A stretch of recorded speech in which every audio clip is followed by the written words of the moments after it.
رب اشرح لی صدری ویسر لی امری واحلل عقدۃ من لسانی یفقهوا قولی واجعل لی وزیرا من اہلی ہارون اخذ بہ ازری۔ حضرت موسیٰ کی یہ دعا ایک بہت ہی خاص دعا ہے جو انہوں نے اپنے رب سے اس لیے مانگی کہ وہ اپنی بات، اپنا پیغام اپنے قوم کے لوگوں تک بآسانی پہنچا سکیں، ان کی زبان کی لکنت دور ہو، ان کے ذہن کی گرہیں کھل جائیں اور وہ اعتماد کے ساتھ اپنی تبلیغ جاری رکھ سکیں۔ میں نے بھی اپنی اس ویڈیو کا آغاز اس دعا سے کیا ہے۔ میں بھی اپنے رب کے حضور اپنی التجائے رکھ کر اس کی مدد کا طالب ہوں۔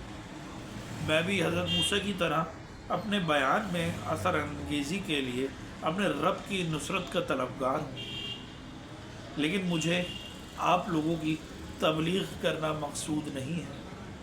میں تو محض اپنے دماغ میں پلتے انگنت نامکمل خیالات کے اخراج کے لیے بے چین ہوں۔ اے میرے رب، مجھ جیسے تنہائی پسند شخص کے لیے سفر آسان بنا دیجیے کہ وہ اپنا حال ان ویڈیوز کے ذریعے، ان پیغامات کے ذریعے لوگوں تک پہنچا سکے۔ میرے دل میں موجود ان تمام خدشات کو دور کر دیجیے جن کے سبب میں ابھی تک اس مقصد میں کامیاب نہیں ہو سکا۔ اے میرے رب، تیرا یہ بندہ زبان و بیان میں اتنا ماہر نہیں ہے، اسے گفتگو کے فن سے بھی کوئی خاص آشنائی نہیں ہے، محض تیرے کرم کے طفیل یہ امید لگائے بیٹھا ہے کہ اس طرح سے اسے اپنے اندر چلتی جنگ سے آزادی، چھٹکارا ملے، اسے راحت ملے۔ تو خواتین و حضرات، میرا نام عرفان الحق ہے۔ پیشے کے لحاظ سے میں بینکر ہوں۔ شہر کراچی کے ایک متوسط اردو سپیکنگ خاندان سے تعلق رکھتا ہوں، مگر یہ میرا واحد مکمل تعارف نہیں ہے۔ کم از کم وہ تعارف تو نہیں جس پر میں فخر کر سکوں، بلکہ یہ تعارف کسی حد تک میرے لیے شرمندگی کا باعث بھی ہے۔ باعث شرم اس لیے کہ یہ تعارف مجھے اپنی ناکامی کے تمغے کی صورت میں ملا ہے۔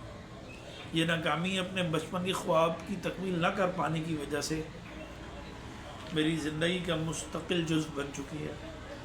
بچپن میں، جو کہ انسانی زندگی کا سب سے حسین اور خوابناک دور ہوتا ہے، جس میں انسان تمام فکروں سے لا علم ہوتا ہے، مجھ سے اگر کوئی بھی پوچھتا کہ آپ نے بڑے ہو کے کیا بننا ہے، تو ایک سوال جس کے مختلف ادوار میں مختلف جواب رہے۔ سب سے پہلے بچپن میں دنیا میں پاکستان کے ہر بچے کو کرکٹر بننا ہوتا تھا، تو کرکٹر بننا میری ایک خواہش تھی۔ لیکن کچھ بڑا ہوا تو جب تعلیم حاصل کی اور تعلیم کے دوران یہ پتہ لگا کہ بھئی مجھے لکھنے پڑھنے کا بہت شوق ہے، نئی چیزیں سیکھنے کا، نئے لوگوں سے بات کرنے کا، معلومات جمع کرنے کا، تو مجھے جرنلسٹ بننے کا شوق ہوا، صحافی بننے کا شوق ہوا۔ کچھ کہہ سکتے ہیں اسپورٹس جرنلسٹ بننے کا شوق تھا، اسپورٹس کا بہت شوق تھا۔ پھر وہ کچھ بڑے ہو کے صرف اسپورٹس کا شوق رہ گیا، صرف جرنلسٹ کا شوق رہ گیا کہ صرف صحافی بننا ہے۔ اور پھر وہاں سے بھی کچھ عرصہ گزارنے کے بعد یہ شوق ایک رائٹر کا بن کے رہ گیا، جو میں کبھی نہ کبھی اپنی فیس بک کے وال پہ پورا کرتا رہتا تھا کہ کبھی کسی موضوع پہ لکھ لیا، کبھی کسی موضوع پہ لکھ لیا۔ پھر زندگی کے جمگھٹوں میں، ذمہ داریوں میں اتنے محو ہوئے کہ وہ بھی چھوٹ گیا۔ تو یہ میری ناکامی کی ایک داستان ہے، جس کو میں، آپ لوگ کہیں گے بڑے فخر سے بیان کر رہا ہے، تو یہ فخر نہیں ہے، بس میں چاہ رہا ہوں کہ اب ایک میڈیم جو آج کل بہت زیادہ عام ہے، اس میڈیم کے ذریعے میں لوگوں تک پہنچاؤں اور اس کا ایک اچھا پازیٹیو رسپانس آپ لوگوں سے دوں۔ Thank you so much.